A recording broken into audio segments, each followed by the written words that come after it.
Bonjour et bienvenue. Alors, si vous voyez cette petite vidéo, c'est que la formation vous intéresse. Alors, on va débuter. Comme je l'ai dit auparavant, cette formation, elle est uniquement destinée aux débutants. Alors, on va tout reprendre depuis le début. Petite information. Cette formation, il n'y a rien qui est scripté ou préparé, c'est du live. Donc il se peut que par moment je fasse des erreurs dans le code. C'est inhérent à chaque programmeur. On me fera pas croire que personne ne fait d'erreur, c'est pas vrai. Mais ça me permettra de vous montrer comment je peux trouver les erreurs et les corriger.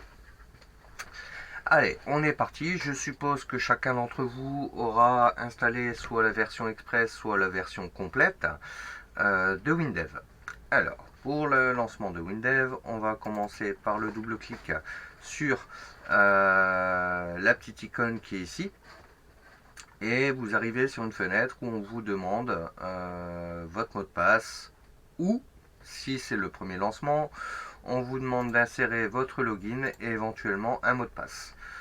Alors, vous pouvez voir ici qu'il y a une petite coche se souvenir de moi. Si vous le cochez, on ne vous demandera plus votre mot de passe.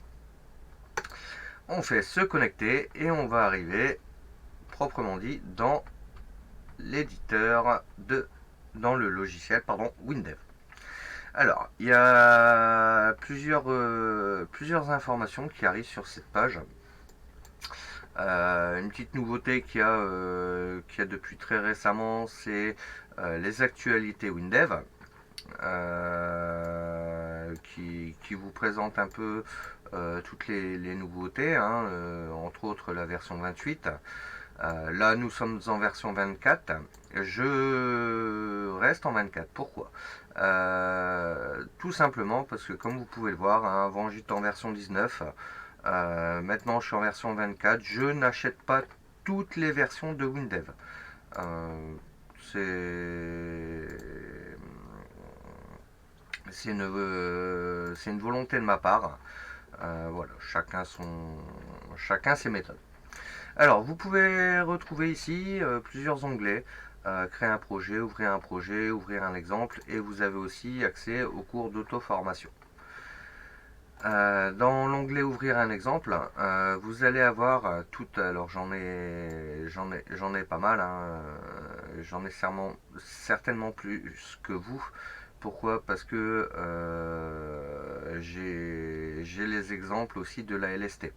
D'accord, la lettre du support technique de PC Soft, qui est un abonnement payant où on reçoit des informations, des petits exemples, des gabarits et ainsi de suite. Alors, on va commencer tout de suite notre formation, on va créer notre projet. Alors, pour ce faire, on va cliquer sur tout simplement créer un projet. Et là, vous arrivez sur une fenêtre où on vous propose différentes options. Nous, ce qui nous intéresse pour cette formation, c'est une application Windows ou Linux. On va venir cliquer dessus et on a un assistant de création de projet qui arrive, où on va pouvoir définir le projet. Alors, le nom du projet, comme je vous l'avais dit, c'est ma bibliothèque.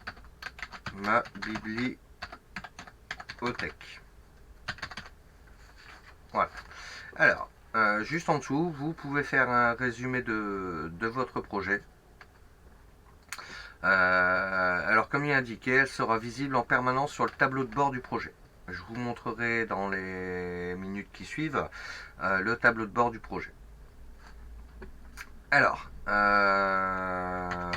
va marquer par exemple ceci.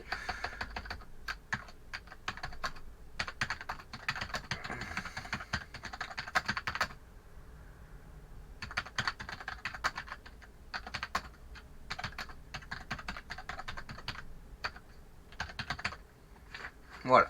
tout simplement. On fait un petit résumé. C'est une application de gestion de ma bibliothèque de livres.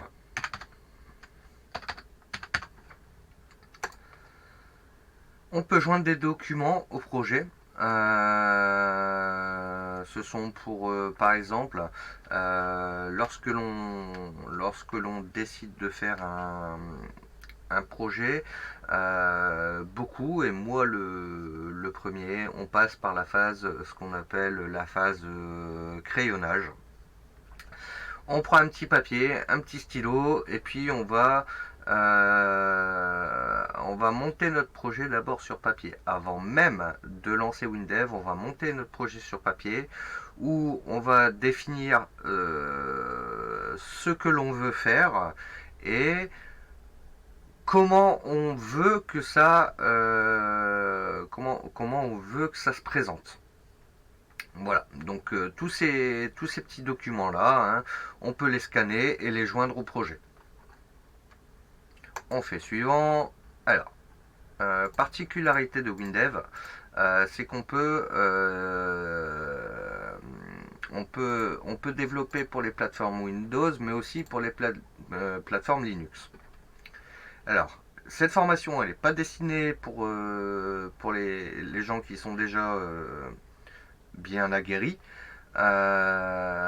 Du coup, ce qui nous intéresse là, ça va être vraiment de développer un logiciel pour Windows qui est un logiciel qui est plus communément connu du grand public. Alors, qu'est-ce qu'on veut faire? On arrive sur une petite fenêtre où on nous demande si on veut créer un projet vierge ou créer le dossier, un projet pardon, à partir d'un exemple existant. C'est pas ce qui nous intéresse, nous on veut commencer du début. Hein, il n'y a rien de tel pour commencer.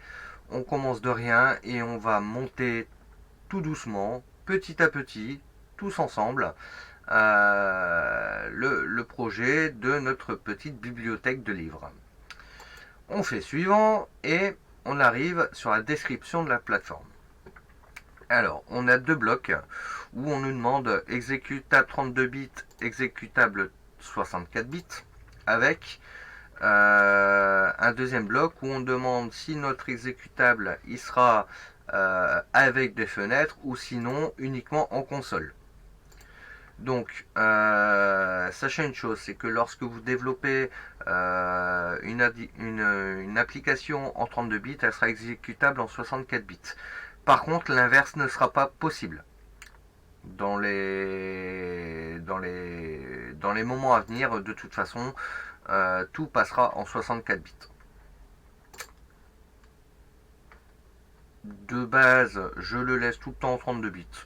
Voilà, c'est pas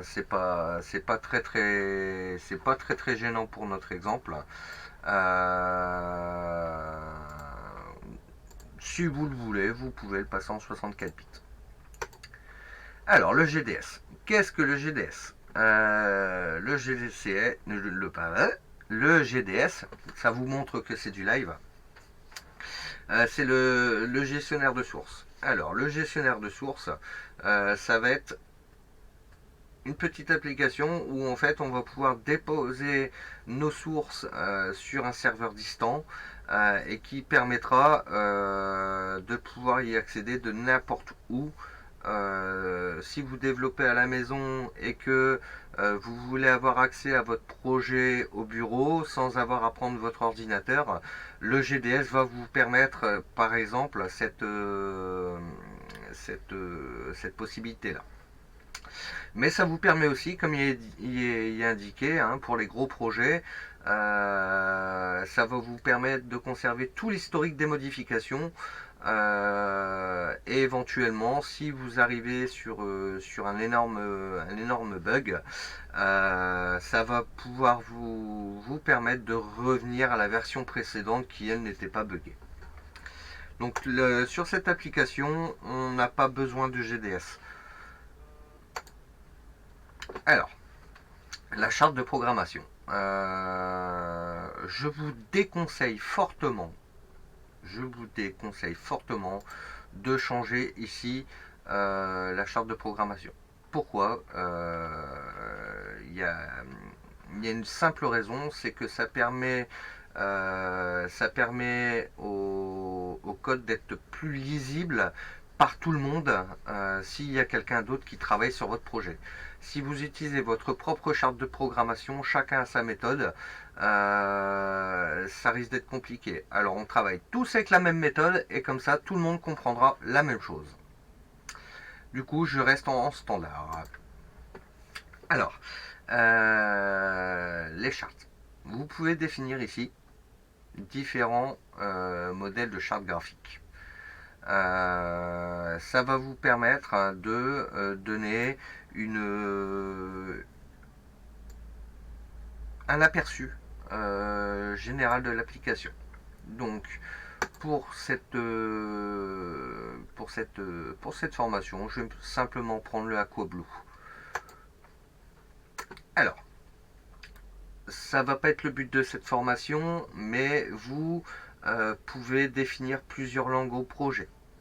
Voilà, donc pour l'instant, on le laisse en français. Ce sera l'objet d'une autre formation où on pourra, pour les aguerris, on fera une application qui sera en français, en anglais et en espagnol. On fait suivant et on nous demande une base de données. Alors, la base de données, c'est le cœur de l'application. Donc, la base de données, ça va être simplement un endroit où toutes les données de l'application qui vont être rentrées par les utilisateurs vont être stockées. On va en créer une, mais pas tout de suite. Alors, pour ce faire, je dis non, ne pas utiliser de base de données pour le moment. Vous voyez, c'est pas rédhibitoire. Hein, on peut changer de choix à tout moment. Et voilà la fin de l'assistant de création de projet. Alors, quand on fait suivant, il va mouliner et il va tout de suite nous mettre une fenêtre où il nous propose des choix. On peut créer une nouvelle fenêtre, un nouvel état, requête, et ainsi de suite. Pour l'instant, ça ne nous intéresse pas. Ce qui va nous intéresser, c'est l'environnement de WinDev. C'est l'objet de cette vidéo, c'est de vous présenter un peu l'environnement. Alors, si votre environnement n'est pas pareil que le mien, c'est normal. Pour les besoins de la vidéo, l'explorateur de projet et le debugger sont mis de côté pour que vous ayez plus de visibilité. Alors, comme vous le voyez ici à droite, hein, on a l'explorateur de projet où on peut retrouver différents volets. Donc ici on a l'explorateur de projet, on va avoir l'analyse. Forcément, quand l'analyse, c'est la base de données. Voilà, c'est un terme spécifique à Windows. L'analyse, c'est la base de données. On n'en a pas créé une, donc forcément on n'aura rien. Et ici, moi j'ai rajouté un petit volet parce que c'est entièrement paramétrable, où on va pouvoir, par exemple, en faisant un clic droit, on va pouvoir rajouter, par exemple, le zoom interactif. Voilà. Vous voyez, il y a l'onglet zoom interactif qui est apparu ici, juste en bas. Vous voyez, il est juste là. Et c'est donc par exemple une fonctionnalité qui va permettre de pouvoir zoomer, entre autres pour quand on fait des vidéos. Ici, on a un deuxième volet qui est le volet de debugger. Alors, vous pouvez rajouter plusieurs volets à cette fenêtre. Donc vous voyez ici on a les erreurs de compilation. Ça va être très intéressant parce que en direct on va pouvoir ici voir les différentes erreurs qui sont provoquées lorsque l'on va coder notre application. Donc c'est pareil, on peut très bien venir faire un clic droit ici, venir dans volet et ajouter une option à ce volet, tout simplement. Dans la partie centrale, on a différents éléments qui arrivent, qu'on appelle des widgets. D'accord. Cette partie est totalement paramétrable et on n'en parlera pas plus parce que c'est pas ce qui nous intéresse dans la formation. Ici, vous avez un groupe de 9 onglets, d'accord, qui sont aussi totalement paramétrables en faisant simplement un clic droit. Vous voyez, personnaliser les boutons d'accès rapide. On a différents onglets qui sont ici. Et dans ces onglets, on va avoir différents groupes d'options. Donc par exemple dans le volet accueil général, on a nouveau, ouvrir, enregistrer, fermer et ainsi de suite. Et ce pour chaque onglet. Alors vous verrez que ce menu là est amené à changer. D'accord.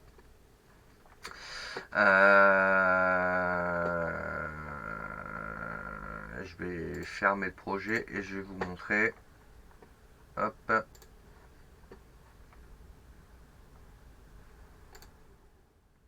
Donc ça c'est un projet que j'ai monté qui est en cours, hein. Ce sera l'objet d'une autre formation.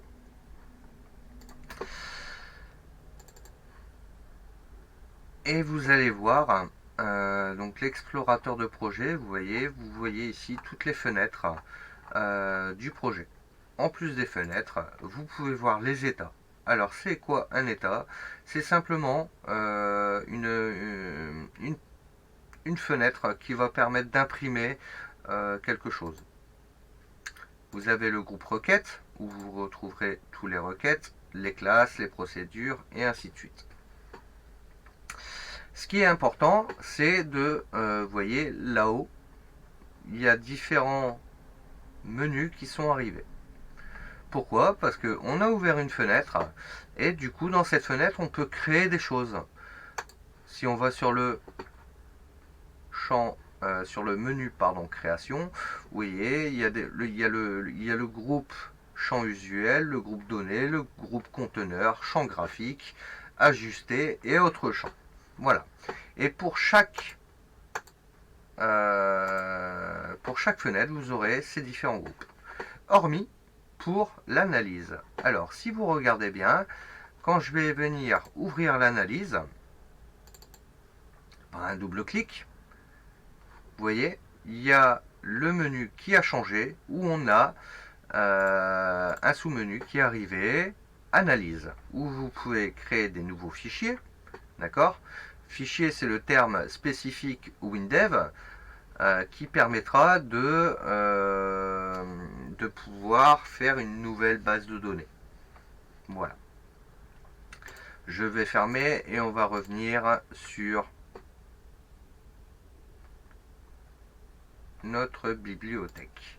Alors comme vous pouvez voir, sur l'écran d'accueil, vous pouvez très bien venir ici épingler ou non le projet. Si vous l'épinglez, il se retrouvera forcément en haut et vous l'aurez à disposition constamment. Donc je réouvre mon projet et ici bien sûr on a la configuration, les fenêtres, on n'en a pas, ce n'est pas bien grave. Alors, une option que j'ai désactivée là pour le but de la vidéo, c'est l'option mode sombre. Lorsque l'on développe beaucoup, avoir un mode blanc comme ça peut être très très fatigant pour les yeux. Du coup, régulièrement, moi je mets l'éditeur WinDev en mode sombre. Alors pour ce faire, on peut venir ici dans l'onglet accueil, options. Si on vient ici dans les options générales de WinDev, vous allez retrouver un tas d'onglets.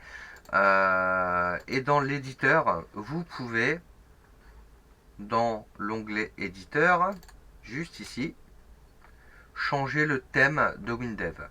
Alors si on le met en thème sombre, Vous voyez, il va vous demander de vous expliquer comme quoi, enfin, il va pas vous demander, va vous informer, pardon, du fait que le changement sera pris en compte au prochain redémarrage de l'éditeur.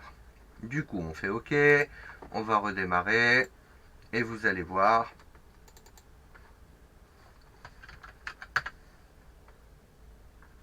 que l'éditeur WinDev va passer en mode sombre. C'est quand même beaucoup plus agréable en mode sombre quand vous allez passer beaucoup de temps sur votre projet. Vous allez voir que la fatigue au niveau des yeux, elle va être quand même assez importante. Alors, on rouvre le projet Ma Bibliothèque. Hop, et vous voyez, du coup, on est en mode sombre.